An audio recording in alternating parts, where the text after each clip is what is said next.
Hoy hablamos con Isaías López, de nacionalidad peruano. Hace 27 años ya vive en Paraguay. Vino para auditar empresas, es el gerente y socio de la empresa Gestión Empresarial. Hola, Isaías. ¿Qué tal, Marcos? ¿Cómo estás? Isaías, vos viniste de Perú. Contanos un poco de tu historia en Perú. ¿Cómo fue tu vida allá? Bueno, yo soy de Iquitos. Es una ciudad que está en la parte nororiental del Perú. Para que te ubiques, te voy a comentar que el Perú pues tiene 3 regiones naturales, que es costa, sierra y selva. Iquitos está en la zona de la selva. Entonces tenemos una temperatura que siempre está oscilando entre 27, 28 grados hasta 40. Con lo cual, Similar. ya te podrás imaginar que no me afectó para nada llegar a Paraguay. Y Iquitos es una isla que está rodeada por 4 ríos del Amazonas: el río Nanay, el río Morona y el río Italia. Y para llegar a Iquitos únicamente tenemos que ir en avión. O sea, esa es, digamos, para ponerte en contexto de dónde nací. Tuve una infancia bastante tranquila, donde no teníamos celulares, no había televisión. Recuerdo que a los 12 años recién mi papá compró un televisor en blanco y negro, un Westinghouse. Y bueno, y todas las cosas que veíamos, las veíamos en diferido, porque todavía no había nada que se proyectara en directo. Y eso pues da una pauta de que más paraba en la calle jugando con los amigos que encerrados en casa como hoy, con los temas de la tecnología, ¿no?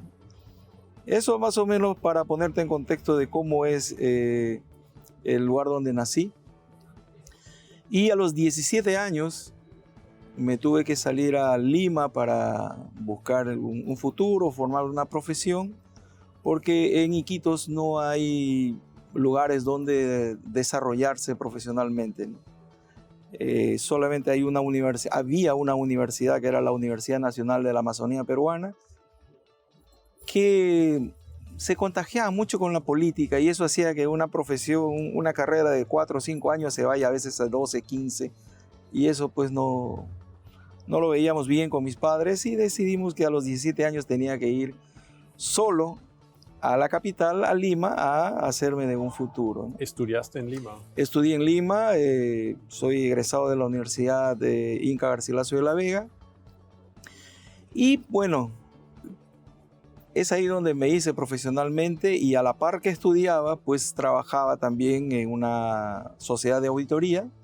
Empecé siendo como decimos vulgarmente en términos de los auditores, era el chupe,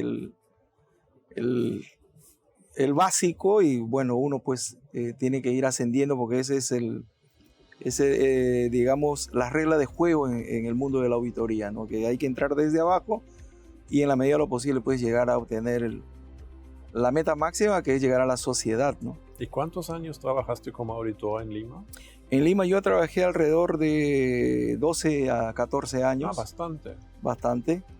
Y pues trabajando en la firma Sandoval Aliaga Contadores Públicos, que teníamos una membresía internacional que es el IGAF, International Group of Accountant Firms, que era la misma que compartía Paraguay. Entonces es ahí donde nace también cómo llego acá, porque Paraguay en el año 94 gana fabulosos contratos con empresas de gran envergadura, como la Industria Nacional del Cemento, digamos lo que es ahora la ESAP, que antes se llamaba Corposana. Después está la empresa de aceros, que es Aceros del Paraguay, ACEPAR. Y muchas de estas empresas pues requerían de personal entrenado. Y ahí es donde Paraguay pide una especie de cotización a varios países de la región, y en los cuales nosotros presupuestamos y digamos que salimos ganando. Y vine con otro colega, otro compañero de trabajo. Estuvimos 4 meses acá en Paraguay. ¿Para estudiar? Para trabajar A mí me cupo hacer la auditoría de Industria Nacional del Cemento, Aceros del Paraguay y Corposana, que es ahora ESAP. Sí. Y bueno, en ese interín, pues, de cómo, digamos, enfocaba la auditoría, comenzaba a trabajar estos clientes, los socios de la firma acá en Paraguay, pues me comienzan a tentar, ¿verdad? Que te quedas. Que me quedes, ¿qué te parece? Bueno, y yo pues ya estaba casado. Y mi hija nació el 12 de octubre del 94 y yo estaba acá el 2 de enero del 95, estaba chiquitita. Así que volvimos el 30 de abril, 4 meses estuvimos en Paraguay, volvimos el 30 de abril del mismo año 95, pero yo ya estaba con el bichito que me picaba para venir a trabajar a Paraguay. Me gustó, a ellos les gustó mi trabajo, entonces me fui a conversar con mi esposa y básicamente me acuerdo perfectamente como si fuese ayer, un 30 de agosto del 95, mi señora me dice que sí, te voy a acompañar. Y hablamos con los socios, inmediatamente ya se pusieron en campaña. El mismo departamento que usamos cuando estuvimos los 4 meses fue el mismo departamento que amoblaron para que venga con la familia. Y después de todos los trámites de erradicación y todas estas cosas por ambos lados, un 11 de noviembre del 95 estuvimos ya acá en Paraguay hasta el día de hoy, ¿no? ¿Y qué te gustó en ese momento, conociendo Perú en comparativo? A ver, cuando llegué, sentí que la profesión en Perú definitivamente estaba más avanzada. El contador tenía digamos, un rol muy preponderante en el Perú. O sea, estábamos más actualizados en términos de normas. La parte tributaria también, el Perú estaba más afianzado con sus normas tributarias. Y en Paraguay estaba en pañales cuando llegué. ¿No existía? No habían normas, había, bueno, la ley 125, que bueno, fue modificada ya después con 2 leyes más. Dejaba muchos claros, no había impuesto a la renta personal, que es muy importante para cerrar el circuito. Y yo venía pues de una política tributaria tremenda en Perú, donde nadie se escapaba de pagar impuestos. Y lo que es la SET acá, allá es la SUNAT, policía, era un trabajo policíaco el que te hacía y estábamos entrenados mucho en la parte tributaria y sobre todo en la parte de la auditoría de estados financieros, que acá no se practicaban lo que son las normas de auditoría, las normas contables. En Perú nosotros tenemos un marco de referencia en lo que hace a la contabilidad. Hay un plan y manual de cuentas general. Todas las empresas utilizan ese plan y manual de cuentas. Entonces, cuando vengo acá, me encuentro con que cada empresa tenía su código de cuentas. O sea, era...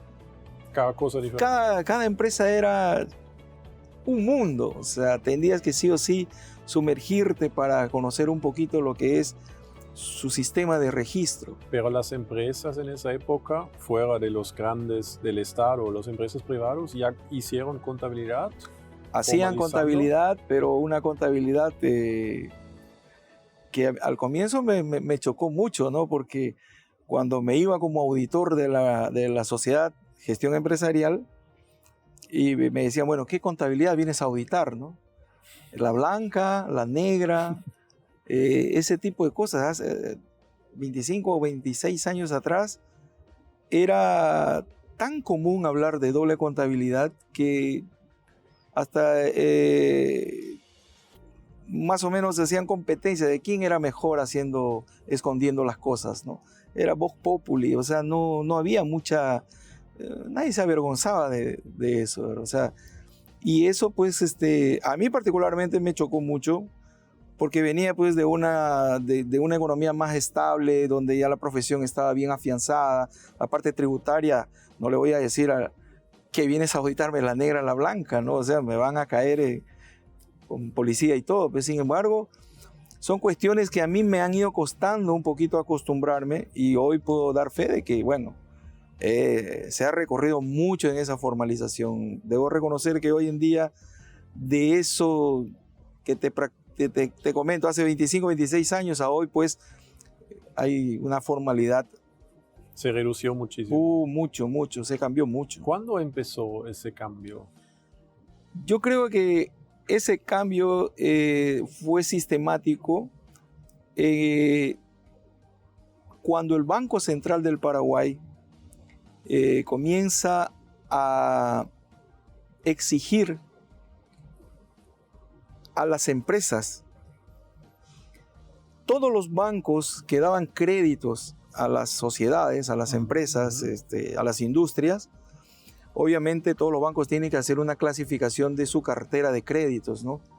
Y uno de los principales documentos que estaba solicitando la Superintendencia de Bancos a través de estos bancos y financieras eran estados financieros formales. Claro. Ya no, a ver, voy a poner un ejemplo, ¿no? Dice, acá tengo los estados financieros de, se me ocurre, Carlos Sandoval. Los estados financieros, su balance no me dice mucho, pero yo le conozco al señor Carlos Sandoval. Tiene 3 estancias, tiene 4 aviones, tiene un montón de activos, pero que no están en su contabilidad. Entonces los créditos se otorgaban en función a la persona y por lo que tenía y por lo que yo sabía que tenía. Sin embargo, el Banco Central a través de estos bancos dijo no, si su balance no dice lo que él dice que tiene, bueno, comienzan a clasificar su cartera de manera rigurosa. Entonces ese cliente, ese crédito pues se volvía más caro. Categoría 4, categoría 5, y comenzaron los reclamos. Y ahí también empieza un poquito la revolución contable, donde ya básicamente ese empresario le exige a su contador que registre lo que realmente él tiene. Y así poco a poco se fue modificando. Después entró la SED, también modificando la ley 125, después entra la ley 2421, donde también ya exige auditoría fiscal, auditoría tributaria, y eso también jugó un papel importante. ¿Eso antes no se tenía? No. ¿En qué año, a partir de qué año existe una 2004, ley de auditoría externa? La 2421, sí, 2004. Y antes no había auditoría tributaria, no había auditoría externa, solamente había auditoría externa para el Estado, para las empresas que cotizaban en bolsa, que también nace a partir de la ley 548 en el año 95, se hace exigible. Sí. Pero antes tampoco no había. Y luego, para aquellas empresas que dentro de sus estatutos figuraba que tenía que ser auditado por un auditor independiente. Y los bancos y financieras, más nada. El resto... Entonces también era un mercado reducido en el tema de las firmas auditoras, ¿no? Sí. Y con la ley 2421 se hace exigible la auditoría tributaria y obviamente pues viene el boom de más firmas auditoras, auditores independientes y también la formalización de la economía, ¿no? Comienzan a formalizarse ya los estados financieros y fundamentalmente, que fue un papel importante, la vigencia de lo que es el impuesto a la renta personal. ¿Eso en qué año se introdujo? Ahí en el 2004, con la ley 2421, comienza ya la... Y entonces uno como persona pues ya se hace responsable de reclamar su factura, porque antes no existía, o sea, yo pagaba y punto, ¿no? Y fíjate cómo es la costumbre que cuando entra en vigencia la ley 2421 para el tema del impuesto a la renta personal, en muchos lugares te preguntaban, ¿quieres factura? ¿Factura? O sea, como algo que no estaba como opcional, ¿no? Y algunos no asimilaban el impacto de lo que podría ocurrir cuando realmente le toque pagar su impuesto a la renta personal, ¿no? Y creo que ahora está mucho más formal esa parte también. ¿Cómo vos ves la economía hoy? ¿Qué porcentaje estimas formalizado en relación a lo informal? Mira, yo te podría decir que dentro de lo que es las empresas,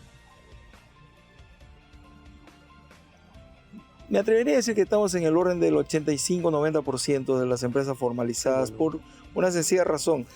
Ahora te hablo de la ley 6380, que es la más reciente, donde también incorpora a aquellas empresas que trabajan con el Estado y que tienen una facturación de 500 millones, ya también tienen que ser auditadas. Entonces, si bien es cierto, para el mercado, digamos, para lo que es la auditoría tributaria, el tope es facturación de 9.000 millones arriba.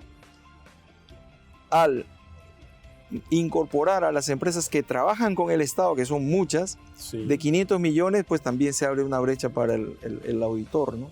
¿Cuántas personas y empresas hoy en día estimativamente son sujetos a auditoría en Paraguay? Me atrevería a decir entre 3.000 y 5.000. Te digo 3.000 y 5.000 con esa brecha de que, como antes las empresas eran auditadas cuando facturaban más de 6.000 millones y ahora es 9.000, hubo una reducción. Pero se quedó la cultura de la auditoría. Entonces, las empresas que han sido auditadas cuando superaban los 6.000 millones, todavía siguen auditándose. Algunos piden la auditoría para sus asambleas, para saber cómo están sus controles. Quedó esa cultura.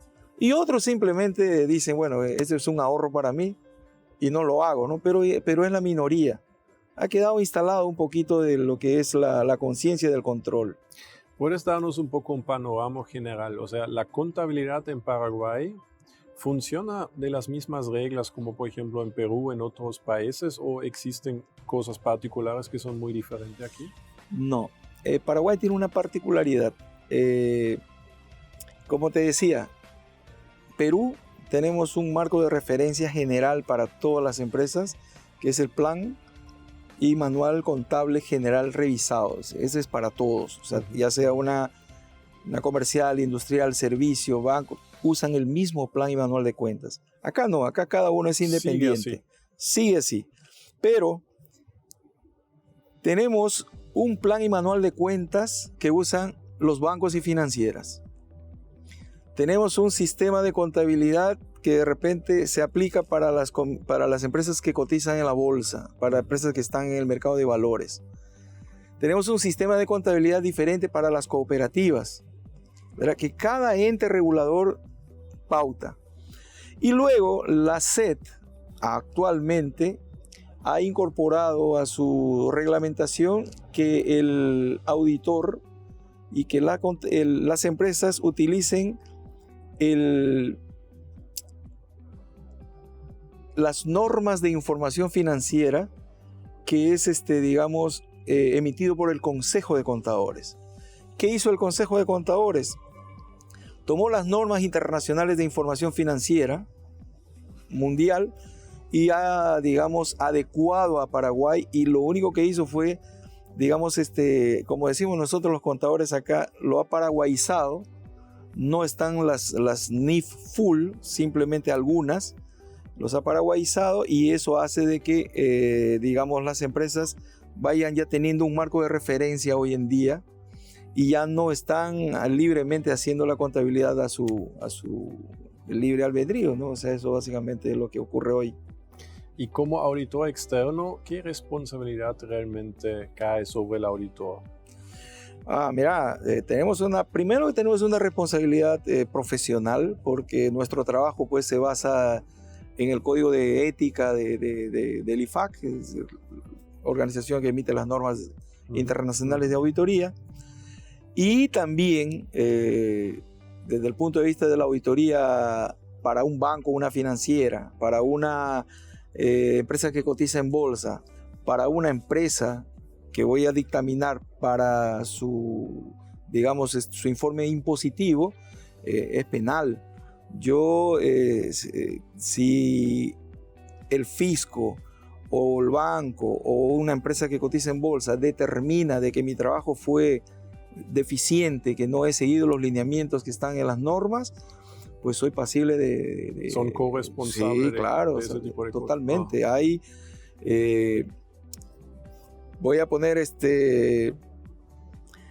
la anterior viceministra de Tributación, que era colega nuestra, la señora Marta González, sabía perfectamente cómo somos los contadores y los auditores, y cuando le cupo ocupar ese lugar, pues nos dio con palo, ¿no? Nosotros pensábamos que una colega iba a estar a favor nuestro, y nos dio más responsabilidad. Claro, o sea, porque sabía también como auditora, porque ella formaba parte de una sociedad de auditoría, sabía perfectamente dónde estaban los problemas, y muchos colegas la pasaron muy mal, al punto de que ella quiso omitir una norma, algo jurídico más o menos, que si yo te acuso inmediatamente ya te vas a juicio, algo así. Quería hacer no recuerdo muy bien el tema jurídico, pero que no progresó, pero más de un colega pasó mal exponiendo sus papeles de trabajo, y muchos colegas han quedado al descubierto de que básicamente emitían sus dictámenes sin tener soporte de los papeles, ¿verdad? Todos esos detalles, pues, una informalidad que venía de años atrás, impregnada en muchos que se resistían a los cambios, pues algunos la pagaron mal. Ahora, ¿se siente que continúa eso? O sea, como cada año hay más exigencias, hay más restricción, hay más control, hay más trabajo administrativo que genera todo eso. Sí, totalmente. De tu punto de vista, ¿eso está bien así o estamos andando un poco de más ya con todo eso? No, yo creo que hay situaciones a nivel mundial que de una u otra manera pues repercuten en todo lo que está ocurriendo, no solamente en Paraguay. Casos como los emblemáticos, ¿no?, de Enron, Parmalat y todo esto que nace con que la cabeza a veces viene a hacer el fraude, y a veces los auditores también están coludidos, y todo eso ha hecho de que se vuelva más riguroso el control. Hayan normas nuevas que tiene, por ejemplo, el enfoque COSO, donde nos comienzan a impregnar de que tienen que haber comités, que tiene que haber un especialista en determinadas áreas, que, entra también el tema de la prevención del lavado de dinero. Todo se comienza a ajustar, ¿no? Porque dice que el delito pues no duerme, ¿no? O sea, hay gente que está pensando el cómo voy a hacer para poder, robar, engañar. Y entonces también hay gente que está pensando el cómo voy a controlar, ¿no? Y eso hace de que hoy en día haya muchos más controles, y yo creo que ese por el bien de todos. Creo que toda organización tiene que tener bien impregnado el tema del control, porque eso es la mejor manera de salir adelante. O sea, no hay otra. O sea, me parece que el Paraguay va por buen camino, y como te digo, hace 26 años, cuando vine, que no había básicamente controles. Hoy en día se podría decir que se ha avanzado muchísimo en esa parte. Por cuestiones externas también vienen presiones de otros lados, en donde tenemos que sí o sí formalizarnos, porque si no, nuestros estados financieros pues no sirven en otros lados si es que no están convertidos a las normas de información financiera internacional. Tenemos que ajustar estados financieros para que esta organización pueda ser evaluada en el exterior, porque no es uniforme el tema contable acá. Pero sí, yo veo con buenos ojos eso del control. Mencionaste esa prevención del lavado de dinero. ¿Cómo es tu experiencia con eso? Porque siempre se dice no hacemos lo suficiente en Paraguay, saltan casos. Yo te digo, de punto empresarial, estamos todo el día básicamente documentando todo, mostrando todo, enviando al auditor, al contador, claro, al banco. O sea, básicamente siendo formalizado en la economía, yo no veo cómo algo así se podría hacer. O sea, básicamente eso es algo que ocurre en la economía informal, o realmente no estamos haciendo suficientes controles. Yo creo que los del otro lado idean mejor la manera de cómo entrar a hacer el lavado de dinero, ¿no? Pero lo que hacen estas políticas es básicamente minimizar eso en la medida de lo posible. Todavía no tenemos la cultura, no está bien impregnado el tema de lo que hacer el seguimiento exhaustivo de lo que es la norma de prevención. La capacitación es sumamente importante porque ocurre que no solamente con el tema de prevención, en años anteriores cuando el Banco Central decía necesitas un auditor interno, estas son las características, tiene que ser contador, etcétera, etcétera. Entonces el primero que pasaba por ahí, vos sos contador, sí, venía acá y vos sos auditor interno. Pero la persona no tenía experiencia. Lo mismo está ocurriendo con el tema del lavado de dinero. Hay unas normativas que, bueno, ya al sujeto obligado le exige que tenga que tener un oficial de cumplimiento, un auditor, etcétera, ¿no? Entonces, creo que a todos nos cuesta porque se siente que es un gasto para la organización. Obviamente, tienes que tener un oficial o un sueldo más. Entonces, bueno, vos vas a hacer, ¿verdad? A veces una misma persona que está en el área administrativa es oficial de cumplimiento y eso ya, ahí empezamos mal. Y dice, bueno, tenés que tener tanta capacitación, bueno, se va a un curso por ahí como para cumplir. Todo es para cumplir todavía. No se está, digamos, tomando conciencia de lo que realmente es la prevención como tal. Y nosotros como auditores lo que hacemos es ir a ver el cumplimiento de la normativa.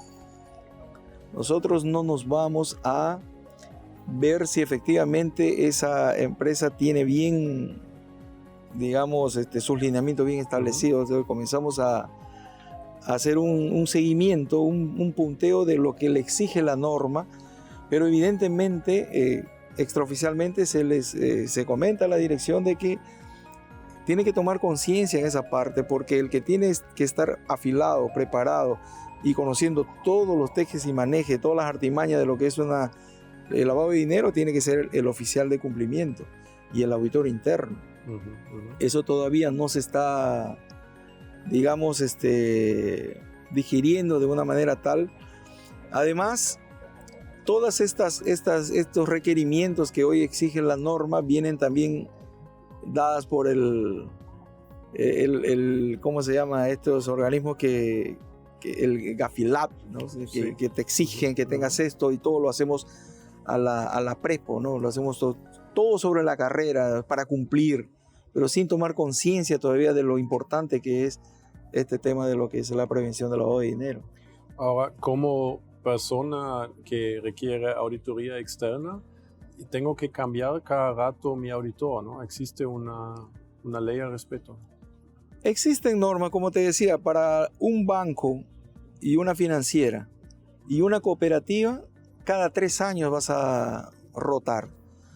Para una empresa que está en el mercado de valores y para aquellas empresas que envían información a la Secretaría de Tributación, cada 5 años ahora, a partir de una nueva normativa que es la 6380. O sea, ahí te das cuenta también cómo cada uno tiene su marco y fundamentalmente eso, ¿no? Para las empresas que cotizan en bolsa y las auditorías tributarias, 5 años, y para los bancos financieras y cooperativas, cada 3 años. ¿Y como persona física?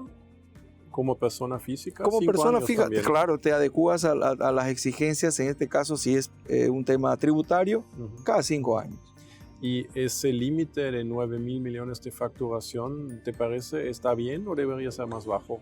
Si me lo pones en esos términos desde el punto de vista del auditor externo, yo creo que tendría que bajar para que tengamos más trabajo. Pero evidentemente, al subir de 6.000 millones, que era el tope antes, a 9.000, menos empresas tenemos nosotros para trabajar y hay muchos auditores que básicamente pues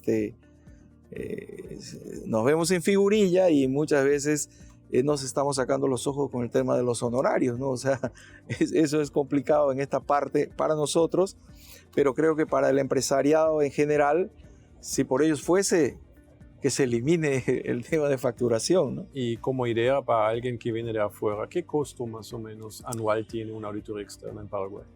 Y es variable porque todo va en función a las horas hombres que uno pueda insumir, en función a la envergadura del negocio, digamos, y también la exigencia ya sea si es un banco, una financiera, si es una empresa que cotiza en bolsa o es una empresa que solamente va a evacuar un informe para cumplir con la Secretaría de Tributación, dependiendo de la envergadura, te puedo poner un número, ¿sí? Que va desde $1.500 hasta $75.000, $100.000, dependiendo del volumen, ¿no? En términos de dólares. En guaraníes normalmente serían 6 millones, 7 millones de guaraníes, hasta tal vez 150 millones de guaraníes.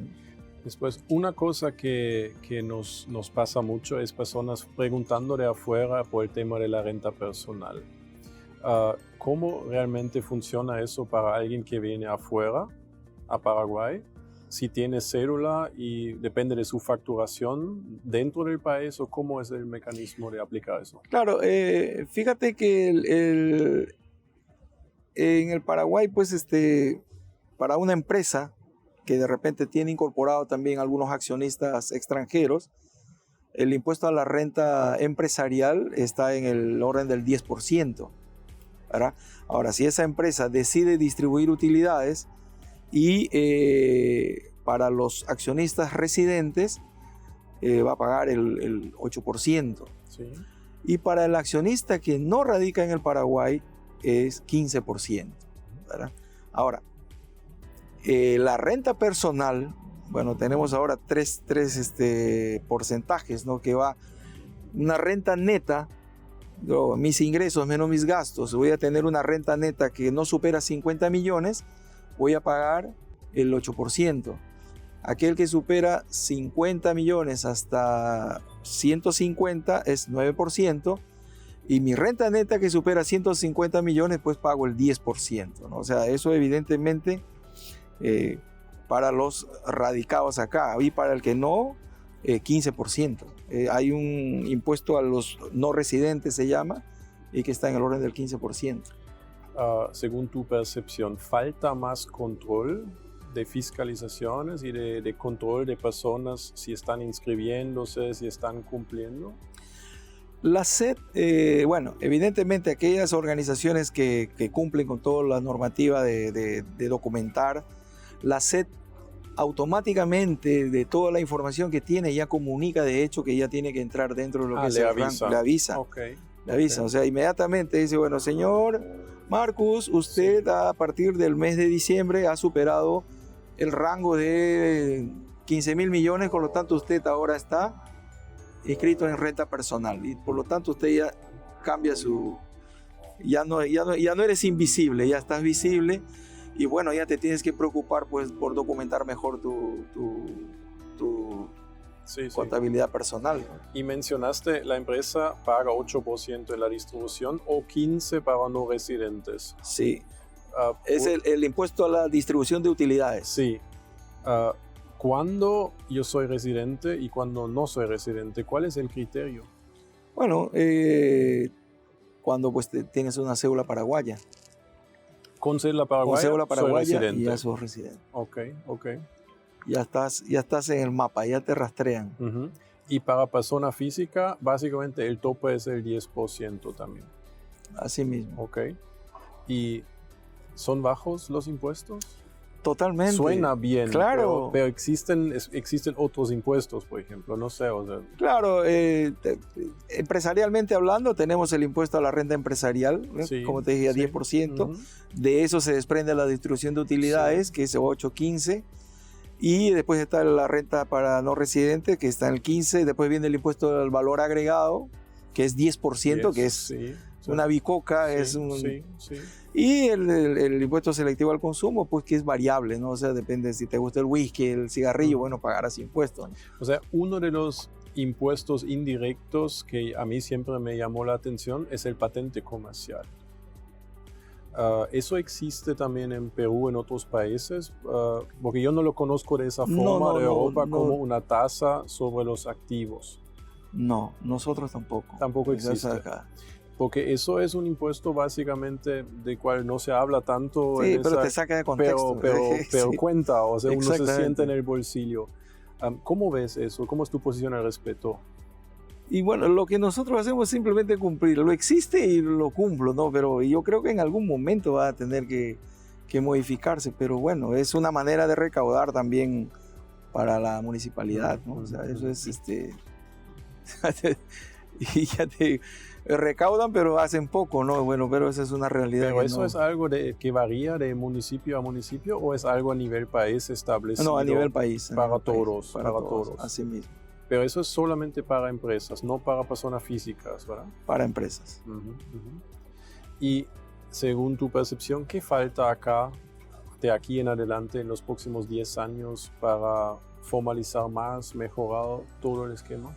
Yo creo que como siempre se dijo, que la pata que le faltaba a la silla o a la mesa era el impuesto a la renta personal, y con eso básicamente se cierra el circuito para que la economía se formalice más, ¿no? Se comience a documentar las transacciones, porque ahí es donde era un problema, que no se documentaban las transacciones, o sea que no, hay empresas que no facturaban.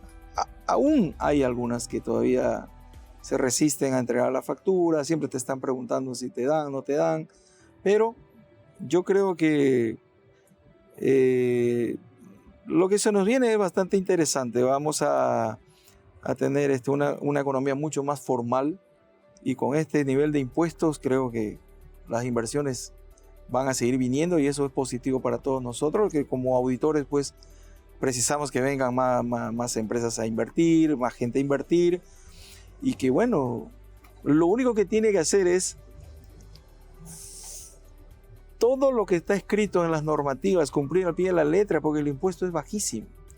¿Y cómo ves el conocimiento contable en general? O sea, muchas personas ahora son sujetos a renta personal, otros son empresarios que te tocó auditar en esos 26 años. ¿Existe? ¿Cómo clasificas el conocimiento contable de las personas? Bueno, eso sí es bastante interesante, y de repente voy a ser un poquito duro con mi profesión, ¿no? Como te dije, hace 26 años cuando vine, habían algunos vicios que poco se han superado. El contador, por lo general, lleva su contabilidad para cumplir con el fisco. Poco o nada conoce de lo que son normas de información financiera, no conoce lo que son consolidación de estados financieros, no conoce algunas técnicas que mundialmente pues se exige para que esos estados financieros sean leídos de igual manera en cualquier parte del mundo, ¿no? Una información financiera de cualquier empresa en Paraguay tiene que ser trasladada a otra nomenclatura, a otro tipo de exposición de notas para que pueda ser interpretado, porque no se ajustan. El contador acá está acostumbrado a llevar la contabilidad para cumplir con el fisco. Tanto pago mi impuesto y se acabó. Y ahora estamos teniendo algunos inconvenientes, porque la Comisión de Valores está exigiendo a las empresas que cotizan en bolsa que su contabilidad y su información financiera esté en consonancia con las normas de información financiera del Consejo de Contadores. Y muchos están encontrando y piden auxilio al auditor, que es el que sí está en capacidad de poder hacer todo eso, pero no es su trabajo. Se convierte en contador. Y claro, o sea, y yo no tendría que figurar como que yo hice la contabilidad, pero o que hice digamos la exposición de que exigen las normas. Eso hoy en día está ocurriendo, estamos teniendo muchas dificultades porque los colegas no están a la altura de lo que está pretendiendo la profesión, las exigencias de entes reguladores como la Comisión de Valores. El Banco Central del Paraguay, a través de la Superintendencia de Bancos, también ya está estudiando para que pueda ya exigir también normas de información financiera. Hace poco se publicitó mucho que el Banco Central estaba presentando estados financieros de acuerdo a normas de información, de acuerdo a normas internacionales de información financiera. Eso es algo novedoso para nosotros, por eso ellos mismos lo publicitan, pero realmente al colega en general le falta todavía, no tanto a los auditores, porque tendemos a estar mejor preparados un poquito, un par de pasos adelante, pero el contador, el que va llevando la contabilidad de la empresa, es el que tiene que apuntar más el lápiz, ¿no? Tiene que capacitarse más. O sea, suena como contadores eventualmente no están tomando su responsabilidad como deberían tomarlo y extiendo su tarea de educarse y aprender sobre eso. Exactamente. Ojo, normalmente el contador independiente es el que evidentemente es el que está buscando nuevos horizontes y va preparándose mejor. Pero aquí el contador que depende de un gerente financiero, un gerente administrativo financiero, y ellos tienen un presupuesto anual, de repente no contemplan capacitación a su contador. Lo ven como un muchacho que debe haber saldo, ¿no? O sea, la típica contabilidad de la partida doble y punto. No encuentran en un contador a un asesor como hoy en día, pues, la profesión contable exige, ¿no? Que el contador no solamente sea un tenedor de libros, sino un asesor, una persona que te diga cómo vamos a hacer mejor esta tarea, cómo tenemos que controlar determinada situación. O sea, eso es lo que falta todavía acá, que despierte el contador, o mejor dicho, que el dueño de la empresa, el empresario, encuentre al contador en un aliado para hacer mejor la tarea y no pues solamente para pagar impuestos, ¿no? ¿Y el contador también de alguna manera tiene una responsabilidad o solamente se descarga sobre el auditor? No, también tiene responsabilidad. Por eso es que normalmente antes firmaba también el contador la declaración, ahora básicamente con el representante legal es suficiente, pero obviamente traspasa fronteras, ¿no? Tiene una responsabilidad legal. Hay que estar... ¿Y en tus auditorías encuentran muchos errores? En general, o sea, eso es un país, una pregunta, ¿es un país donde se comete más errores, por ejemplo, como en Perú, por desatento, o decís es más o menos igual? No, yo creo que, o sea, se encuentran errores muchos por desconocimiento, otras por falta de información, falta de documentación, a veces que no están documentadas adecuadamente, y falta de preparación, ¿no? Tanto Perú, Argentina, Brasil, digamos, en esa parte los contadores, los colegas que están al frente de la contabilidad de la empresa, están mucho mejor preparados, ¿no? Entonces, en la Facultad de Contabilidad en Paraguay, los profesores tampoco son estrellándose, ¿no? Sí, no. Claro, te enseñan, digamos, la contabilidad de acuerdo a lo que marcan las normas, todo esto. Pero la realidad te marca otra cosa. Cuando tú como contador egresado de la universidad vienes para ser un asesor, un auditor externo, genial.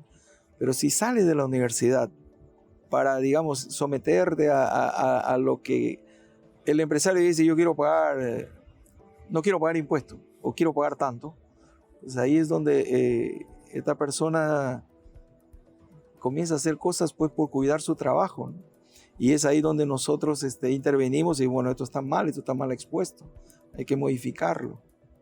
Encuentras esas cosas hechas a veces intencionalmente a pedido del jefe, que no está dispuesto a pagar mucho porque no encuentra retribución en el impuesto que paga, no encuentra retribución en la ciudad. Bueno, encontramos mucho de eso, ¿no?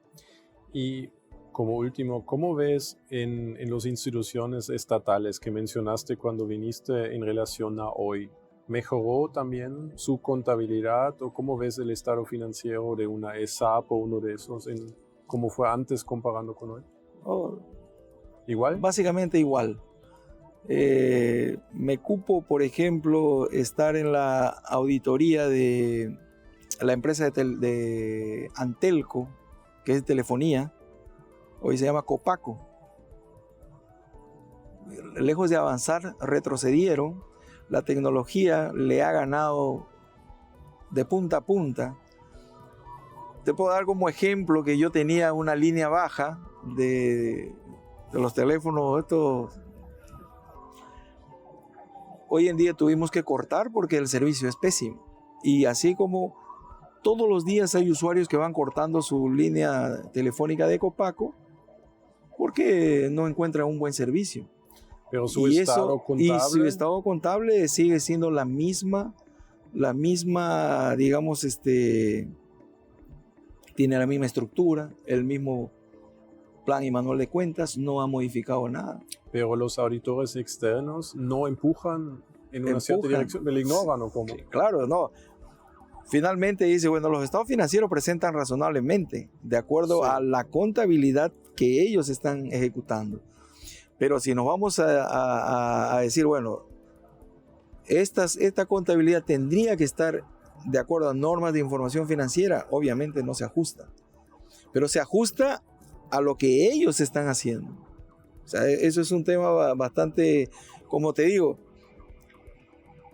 cada organización que no tenga, digamos, un regulador que le diga, hazme de esta manera, lo hace a como ellos consideran apropiado para pagar al fisco. Y yo me voy y evalúo hago la auditoría de acuerdo a lo que ellos tienen registrado para cumplir con el fisco.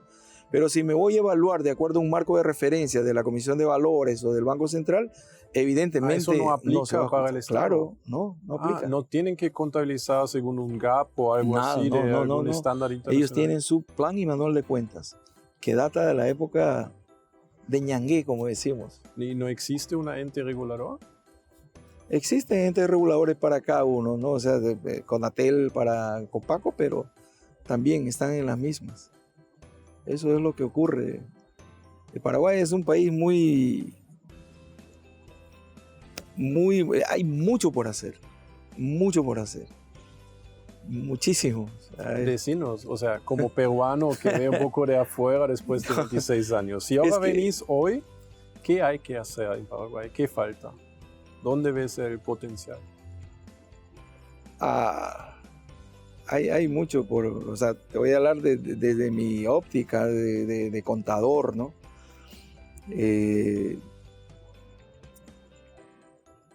A ver, primero que nada, venir a invertir acá en Paraguay es lo mejor, porque tributariamente pues te tienes todo, ¿no? O sea, no es necesario ocultar, no es necesario estar omitiendo un documento o algo para pagar menos impuestos si el impuesto es bajísimo. Comparado con Perú, impuesto a la renta tengo 30%, el impuesto a las ventas estamos hablando de 18%. O sea, hay cosas que no, mi renta personal es en función a una escala, donde desde el momento en que gano el sueldo mínimo, yo ya pago impuesto a como diríamos ahí, tenemos primera, segunda, tercera, cuarta y quinta categoría. La quinta categoría es el personal dependiente.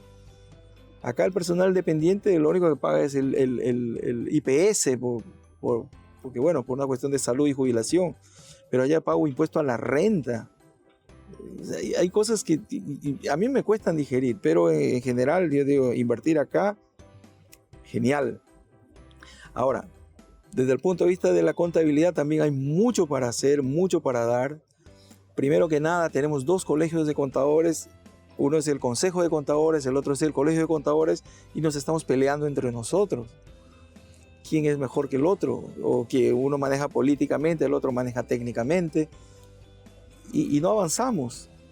El profesional contable, como te decía, tiene mucho para aprender, pero a veces no quiere aprender. Es más fácil que otro le haga que incorporar nuevo conocimiento, ¿no? O sea, a mí, como te digo, cuando llegué en el año 95, sentí que tenía una diferencia abismal con relación a los colegas acá.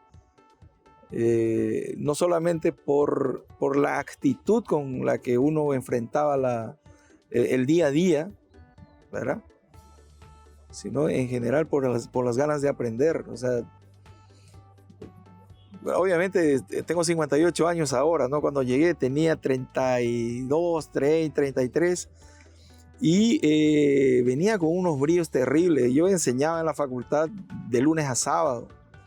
No paraba. Yo salía de mi casa a las 7 de la mañana y salía de la oficina pues a la medianoche cuando no enseñaba. Y si no, salía a las 6 de la tarde, me iba a enseñar a la universidad y luego volvía a la oficina. O sea, y aparte que bueno, esa actitud hizo de que me ganara no solamente el aprecio de los socios, sino que las personas que trabajaban conmigo incorporaban conocimiento, incorporaban una actitud diferente, ¿no? Y bueno, hoy en día tengo grandes amigos, algunos ya son mi competencia, y eso me sirvió también para que yo llegara a tocar la sociedad, ¿no? Porque yo venía de Perú con un cargo de senior experimentado, una especie de supervisor, y cuando llegué a Paraguay, digamos que también me bajé un poquito como un senior experimentado, y hoy en día pues soy uno de los socios, ¿no? Compartiendo roles ya con el socio fundador, que es el doctor Jerónimo Pirovano, y su hijo, ¿no? Hoy en día, que estamos llevando adelante esto, pero... Te fue muy bien entonces en esos 26 años. ¿Estás feliz con tu decisión? Me fue muy bien, realmente no me puedo quejar. Siempre me pregunto, ¿qué hubiera pasado si me hubiera quedado en Perú? Pero me hubiera preguntado también, ¿qué hubiera pasado si me hubiera ido a Paraguay?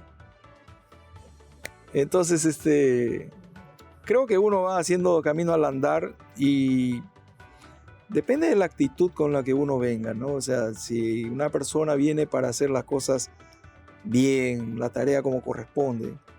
Yo tenía muchos colegas que siempre me decían, ¿por qué llegas temprano si los socios llegan a las 10 de la mañana? Yo llegaba a las 7. Me tenía que dar una llave porque me quedaba esperando en la puerta. Me daban la llave, bueno, yo entraba a las 7 y cerraba el negocio, ¿no? O sea, me dice, pero si los socios se van a las 4:30, 5 de la tarde, ¿por qué tú te quedas hasta la medianoche? ¿Cuál es tu problema? ¿A quién quieres impresionar? Nada, pues ese es mi trabajo. Llegué cuando no había computadoras, o sea, no, trabajamos a mano. Después poco a poco fuimos incorporando, solicitando. Hoy la tecnología ya está a la orden del día, ¿no? Pero no me puedo quejar. Sinceramente creo que el Paraguay me ha abierto la oportunidad de demostrar que uno puede, ¿no? O sea, yo no... Simplemente trabajaba porque sentía las ganas de hacer las cosas como corresponde. Así que... Y eso creo que valió mucho. Así que... Muchas gracias. Creo que fue un premio al empuje, ¿no? Gracias por la entrevista. Oh, gracias a ti, Marcos.